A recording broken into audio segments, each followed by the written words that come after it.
大家好，我是阿贝，欢迎来到吃鸡真假神操作第13期。我们将展示3个网上流传的神操作，并检验其能否做到。如果做不到，则属于用了魔术手法的魔术视频，我们会还原出来，并告诉大家具体手法。本期3个神操作分别为：第一，踢飞 C4 炸弹；第二，到达无敌的位置；第三，遇见所选的敌人。让我们先看第一个神操作。哎呦，兄弟有点准呢！哇，这个圈子的离谱，他往出生岛地下刷。嘿，足球，兄弟们，我有想法了。走你！哎，今天我就教你一招，什么叫做梅西的大力金刚腿？哎，兄弟们，直接给我跪倒！此前我们测过C4 确实可以粘附在足球上，实现把 C4 踢飞的神操作。但我好奇的是，足球只存在于开局前啊，那决赛圈的足球哪来的？莫不是更新了什么我不知道？带着疑问我在游戏中反复寻找尝试，用沙盒房主的功能快速飞回去看，最终确信开局后没法弄到足球原作者肯定也遇到这个问题了，那他是怎么解决这个问题的呢？大家不妨来猜下原片是怎么拍出来的，并发在弹幕上，不用害怕猜错，纯属互动。好的，我通过逐帧列文虎克式的观看发现2行字，大意是你可以选择跟随跳伞的队友，这句话只会出现在跳伞之前，所以现在他们还没跳伞呢，更不可能是在决赛圈。再加之血条也较为假，所以视频分为2个部分，有足球画面都是在开局前拍的，爆炸和吃鸡的画面是开局后重回出生岛补拍的。在和小伙伴试图还原的过程中我们还发现了2个细节。第一，这个通道是直的足球直的下去的话，不可能反弹到敌人身边的。所以影片还暗藏着第3个人，负责把滚下去的球踢到敌人的身边。第二，在端游不同队伍的出生点可能是不同的。如果自定义人少一点只有2队人，那就一定会是不同的出生点。这也就意味着我们3个人一定得是队友关系可是队友会显示队友不要这个可咋办随后我想到了无 UI 模式其实也不需要无 UI 那么夸张，就单独不显示队友标就行了。之后我们展开了排练，时不时会看到第3人的位置，有点尴尬。经过多次调整和尝试，我们也算是拍出来了。之后再和第4人，也就是真正的敌人去出生岛，是不是有点绕我再强调一下在踢足球的时候，洞穴内的人都是我队友。然后再补一段我被打扣血的画面。之后要把这个血条抠出来用的。好了，和敌人到出生岛之后我把 C4 扔在洞里面，敌人就站在 C4 旁边了。我再复原一下上飞机前的站姿。嘣！吃鸡，再把素材有机结合在一起，模仿品就出炉了。哎呦，兄弟有点准！哇，这个圈真的离谱，他往出生岛的地下刷。哎，足球，兄弟们，我有想法了。走你！今天我就教你一招，什么叫做梅西的大力金刚腿，直接给我跪倒！其实我也希望官方把足球加入到沙盒模式里，让房主可以造它出来，说不定就能玩出很多有意思的自定义玩法，拍趣味段子也能拍得更加有趣、反转和搞笑嘛。让我们看第2个神操作。上次更新了上房视频以后，很多老铁都说这是辅助，这是挂，根本上不去，是真的吗？假的。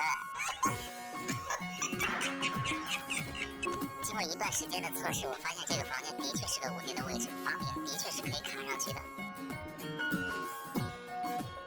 瞬间进入了无敌点位，很犀利的样子视频中的房型是这种房型沙漠的经典房型之一。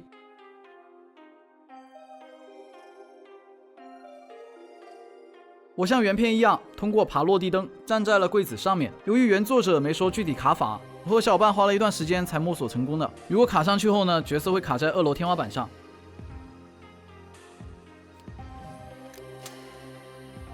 还可以打得到外面。但外面的敌人攻这种楼型的时候，不可能像我们一样抬头看天花板的，看也看不出什么来的，所以是无解的。感谢作者西服绝地求生的分享。我们接着聊回这个技巧。更无解的是角色稍微走动还能看到2楼的各个房间，并进行攻击。这个神操作无敌到得被封号了吧？由于过于变态我就不分享快速卡法了。真的有心的自己可以摸索一下卡法的，只是慢一些而已。主要还是告诉各位观众老爷们，进这种房型可能有敌人在天花板要注意一下，仅此而已。顺带一提我还发现一件趣事，我卡上去的时候我的脚站在了柜子上面，我的头穿过了天花板。而我的小伙伴脚却陷入了柜子里面，头不能穿过天花板，自然他也没办法卡出这个神操作。那么原因是什么呢？我们试了各种方法，甚至怀疑到头发上了，搞了一个光头模型，但这些呢依然都不是原因。随后我联想到手游中帧率穿墙的 bug， 改变帧率可以实现穿墙的操作。尝试后发现还真的是这样哦。如果游戏帧率小于等于60，角色的头没法穿过天花板。但只要大于60，比如61帧率，角色的头就可以穿过天花板，才可以进行之后的操作，把人卡进天花板里面。注意，游戏帧率和显示器帧率无关，60刷新率的显示器，游戏一样可以跑到上百帧。这个小发现说明了什么呢？说明官方猜到会有人试图穿模啊，于是做了一个限制来修复这个漏洞。但是它这个限制自身又有个漏洞，超过60帧率就无效了，人物就可以穿模了。让我们看最后一个神操作。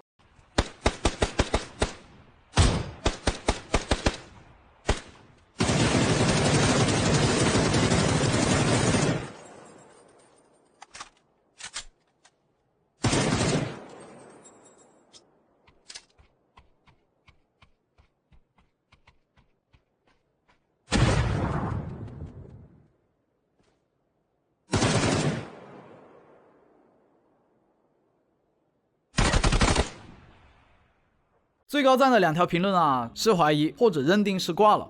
确实，普通玩家看到这种情况呢，下意识就会认为啊，就是挂了啊。说实话，看完了我也愣住了，迪恩这么猖狂的吗？迪恩确实好猖狂啊，但其实呢，还真有必要好好讲一下啊。视频在最开头呢，短暂出现了 Sandbox 标记，也就是沙盒模式。之后画面右上角呢，其实也还有，只是说这个标记被他打码了。原片的敌人是如何做到锁血效果的呢？第一种，这个是老版本，当时房主呢可以单独开无敌，并且不会闪金色的光。第二种就是现版本了啊，现版本的房主无敌的时候呢，一定会发出金色的光。那现版本要怎么拍呢？其实，在自定义房间里面啊，不仅可以调节枪械、近战武器、投掷物的大类伤害，还可以细分到部位。我们设定为子弹只有打中腿才有伤害，再把投掷物伤害设定为0即可。我只要打敌人上半身和头，他就不会扣血了嘛。敌人只要打我腿，我就正常死去了嘛。让我们看一下模仿品。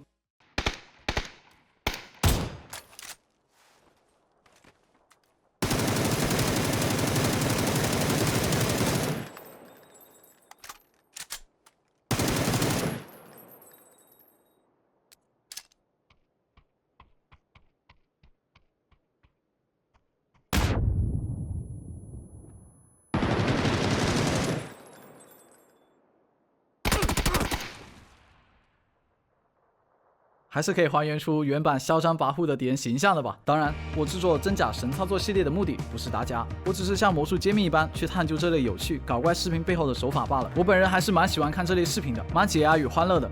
我是小贝的游戏食堂，如果您对吃鸡自定义、吃鸡测试、趣味游戏试玩感兴趣，欢迎关注我，我们评论区见。